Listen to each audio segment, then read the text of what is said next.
Bonjour à tous et bienvenue à la présentation de l'application qui a été développée dans le cadre de mon projet de fin d'études. La première chose que l'application nous demande est de nous authentifier pour pouvoir accéder aux différentes fonctionnalités. Donc ce login a été préalablement créé et nous donne l'accès à l'interface principale de l'application qui est par défaut l'analyseur de paquets. Donc à droite, nous voyons que je suis bien authentifié. Le sous-menu profil nous permet d'accéder aux informations de l'utilisateur, donc et aussi modifier le mot de passe, des connexions pour se déconnecter de l'application. Le menu de gauche nous permet d'accéder aux différentes fonctionnalités, donc l'analyse de paquets, d'OpenFlow et d'administration pour la gestion des comptes. Donc nous revenons sur analyseur de paquets. Nous voyons une notification, une barre qui nous permet de décrire le mode d'emploi de l'application, de l'interface. Donc nous avons deux boutons capturer et arrêter. Capturer pour pouvoir commencer la capture des paquets. Donc je clique sur capturer.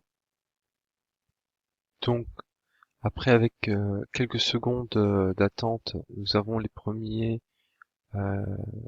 données qui s'affichent. Donc je tiens à préciser que les données qui sont affichées sont pratiquement générées toutes les 45 secondes.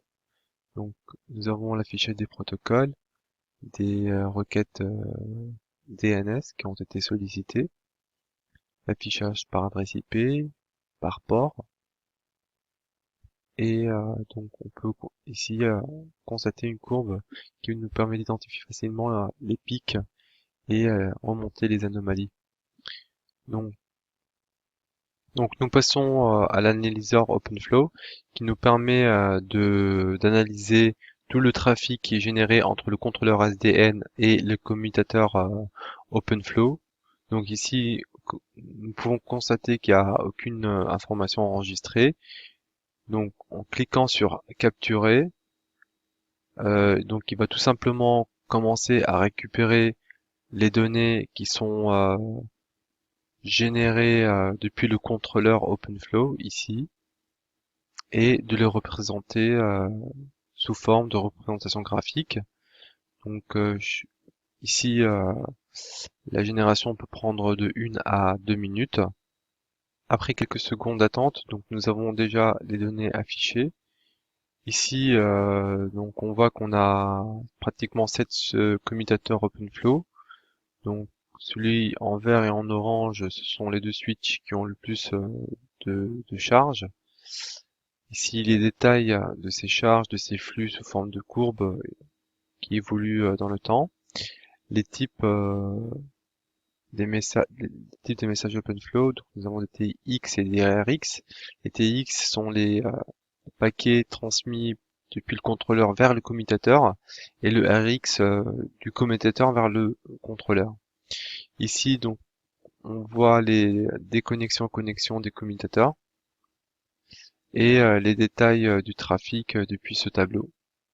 Nous avons aussi la possibilité de créer des utilisateurs. Donc ici, j'ai déjà mes coordonnées. Donc on va supposer qu'on va créer un nouvel utilisateur en intégrant son nom, prénom, le rôle, donc administrateur ou manager, l'adresse mail et le mot de passe. Ajouter.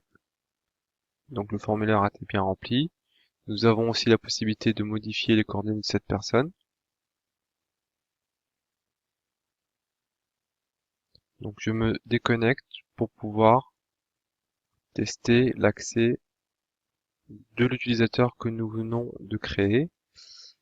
Et donc ça fonctionne. Nous avons pu accéder avec les logins du nouvel utilisateur que nous venons de créer. Voilà, je vous remercie beaucoup pour votre attention et n'hésitez pas à me contacter pour n'importe quelle question. Merci.